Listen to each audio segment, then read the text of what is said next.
Hey, it's Vance with Line Cutterz Fishing and Outdoors, and today I'm going to unbox a Hoodoo Voyager 100P. We're Hoodoo's largest dealer in the United States, and we get a lot of questions about when customers get their new kayaks, how to set them up. So from start to finish, from unwrapping to getting it ready for the water, I'm going to take you through the basic setup process. Super easy, super fast, anybody can do it, and I hope these tips work well for you. So first of all, we want to unpackage it. I would recommend using something that won't cut through into these elastic cords in the back. So don't use a box cutter or anything. Just make sure you're not cutting through the cables. I'm just using a Line Cutterz because we always have them all around. Opening up the bag.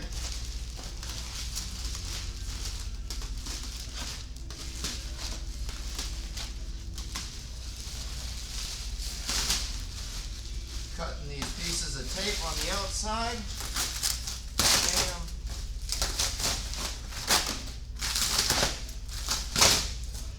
And if you ever do Christmas presents, you can save this foam. We try and recycle it.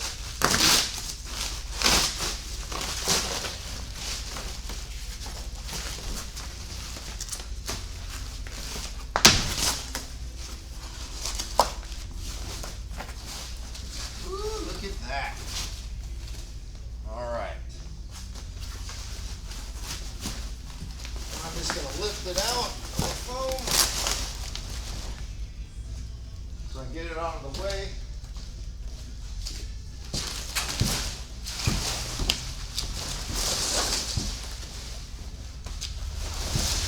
Get out of here. All right. So in here you'll see you've got a seat that's folded down.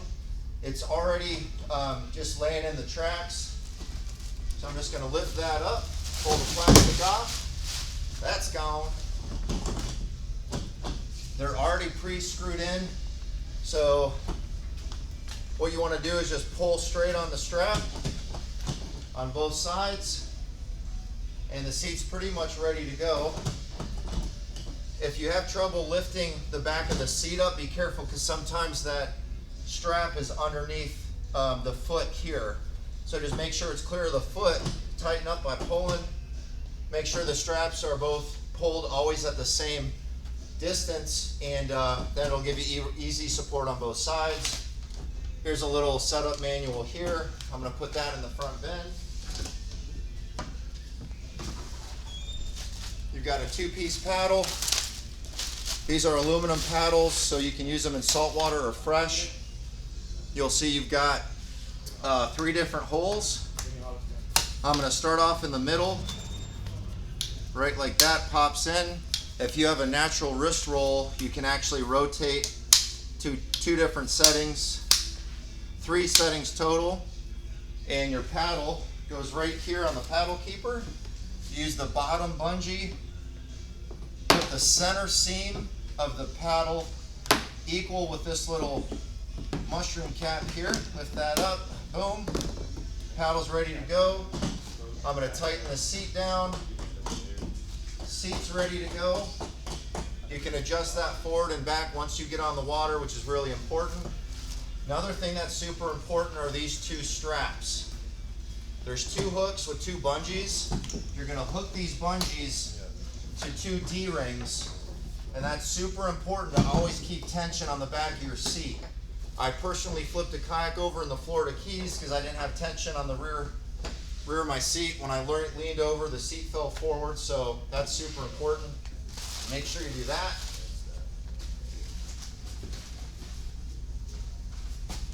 All right, in this front basket, you've got plastic welding material. They do make kayak repair kits, but a lot of times the plastic doesn't match, and also the plastics are slightly different in those repair kits.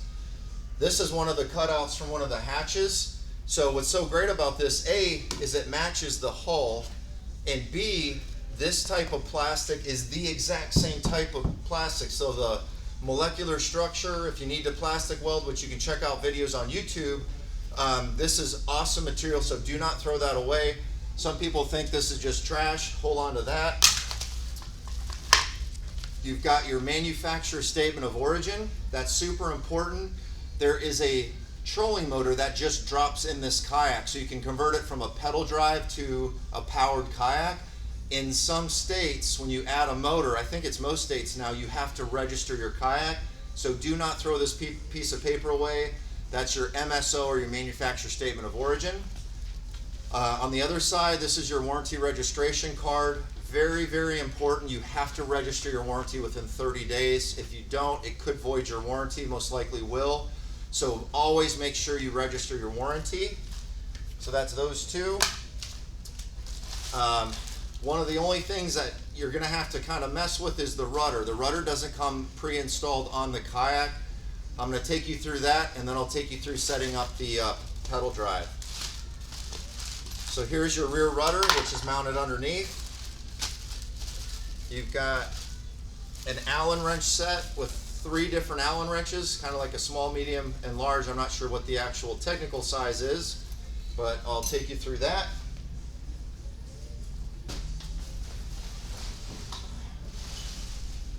So what I like to do is use the drive, slide this underneath, and now I have access, easy access to put the rudder control, or the rear rudder underneath.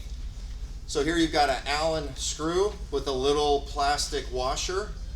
Make sure that plastic washer stays on the screw. All right, I'm just hand unscrewing that. Now this can be a pain in the butt. So that looks like kind of a plus sign right there. You would think this just pops in to the bottom of this rudder control head up here. So what I do is, when I put this through the bottom, is I try and line up the tip of the north side of that star and get just part of it started, and then it pops right on. So I've installed hundreds of these. I made it look easy. If you do that one tip, it's going to save you trying to match those two up. I'm going to hand tighten the screw. I'm going to use the large Allen wrench for tightening down your rudder screw here. And this is super important. When you're tightening this rudder screw,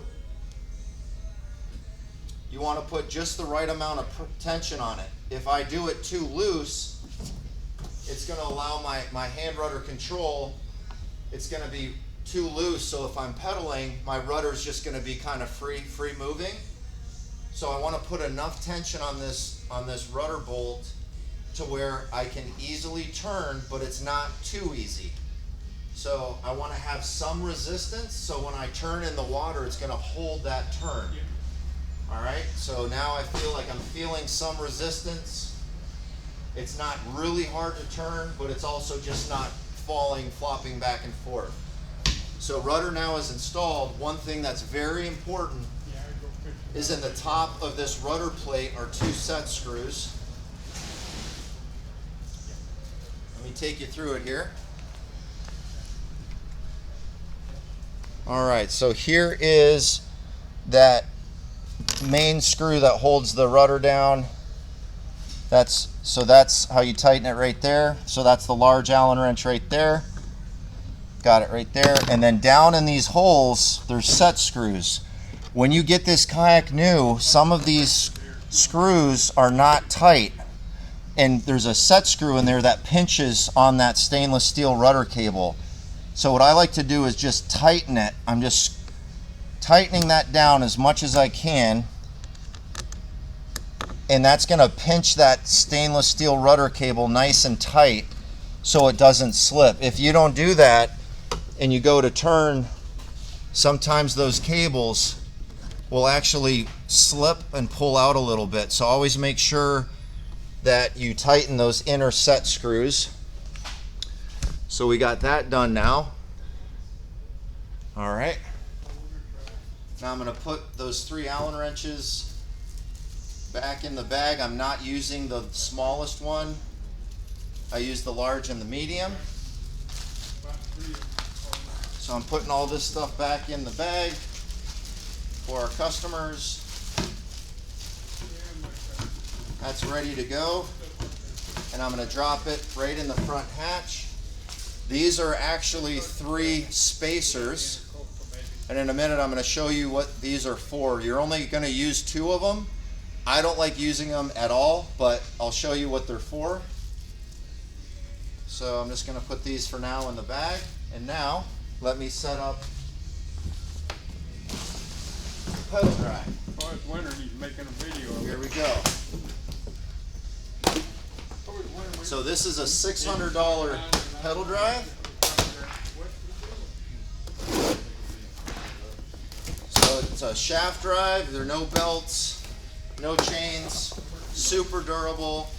You can use it both in fresh and salt water. Just opening up the back of the box so the suction doesn't hold it in there. And also it'll be easier to break the box down when I'm done. Boom. That's flat now.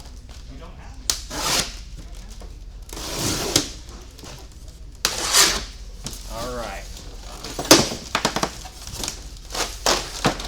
All right, so in this box, for your pedal drive, $600 pedal drive, we've got some extra screws, some Allen wrenches, a shear pin. Talk about that in a second. I've got the T-bar.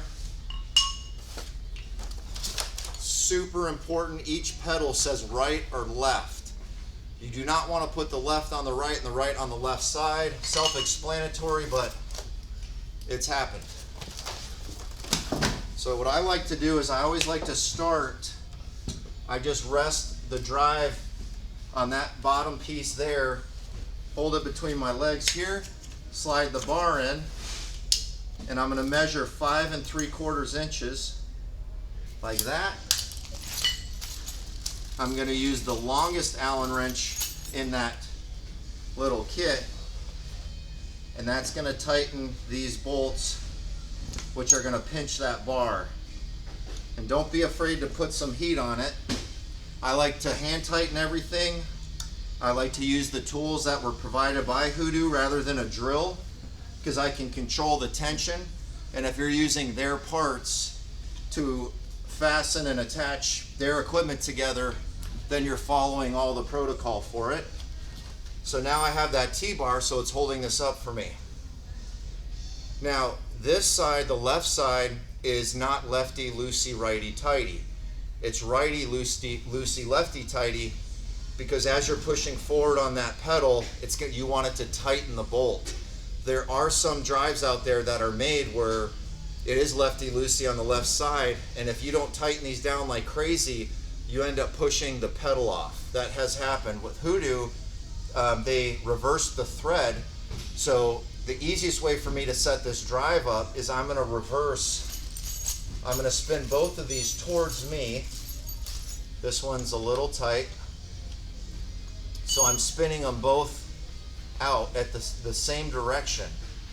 Again, they do that on purpose. It's reverse threaded. So I'm going to keep this bolt to the left. I do not want to get these confused. This one's a little tight. There we go.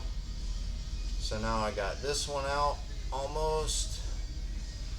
There we go. And she's out. Now I'm going to look at the pedal. Right is going to go on the right side. I'm going to give it a little pop to get it on there. You can also use just a rubber mallet, just kind of hit it on there so it's nice and snug. And I actually have had somebody that worked for me put the pedals on like this, and we to this day haven't let him forget about it. So you don't want the pedals like that. You want them obviously opposite, one down, one up, and it'll just make them in line basically. Now I'm going to tighten this. Oop, let me put the screws in. All right. So now I'm going to roll these both forward, same direction, and I'm going to hand tighten them most of the way. All right, get this one in a little farther, and then once you're done with that, And I'm not going to forward this up so you can actually see how fast it is. All right, so again, I'm not using a drill or any other device. I'm using what came with the kit. So I'm holding the pedal and I'm using it as force to help me tighten these, and I'm putting some heat on them by hand. All right, got it nice and snug. This one is also going to go forward. And again, I'm going to use the handle to help create some leverage. Bam! Trav, can you grab that camera? All right. So these two clips are what hold this pedal drive in place. I'm going to make sure they're pushed out. I'm going to drop it in. Because we measured, we know this is perfectly center. I'm going to use my thumbs and press over that clip like so. The spacers, those black spacers I showed you, you can put those underneath so this isn't as tight. Okay, so you can unscrew this clip, put the spacer underneath, and then it's not as tight. See how that's tight? But I like it tight so you don't have any play in your rudder, or I mean in your pedal drive, and also that foam will loosen up and then you'll get some play on that drive when you're pedaling. Here you can see I'm shaking the whole kayak, so I personally don't like to install those spacers, but you can. Other than that, that's how you set up a brand new Hoodoo Voyager 100P. Check them out on our website, www.linecutterz.com, and if you got any questions, give us a call, 512-900-0137. Hope that helps.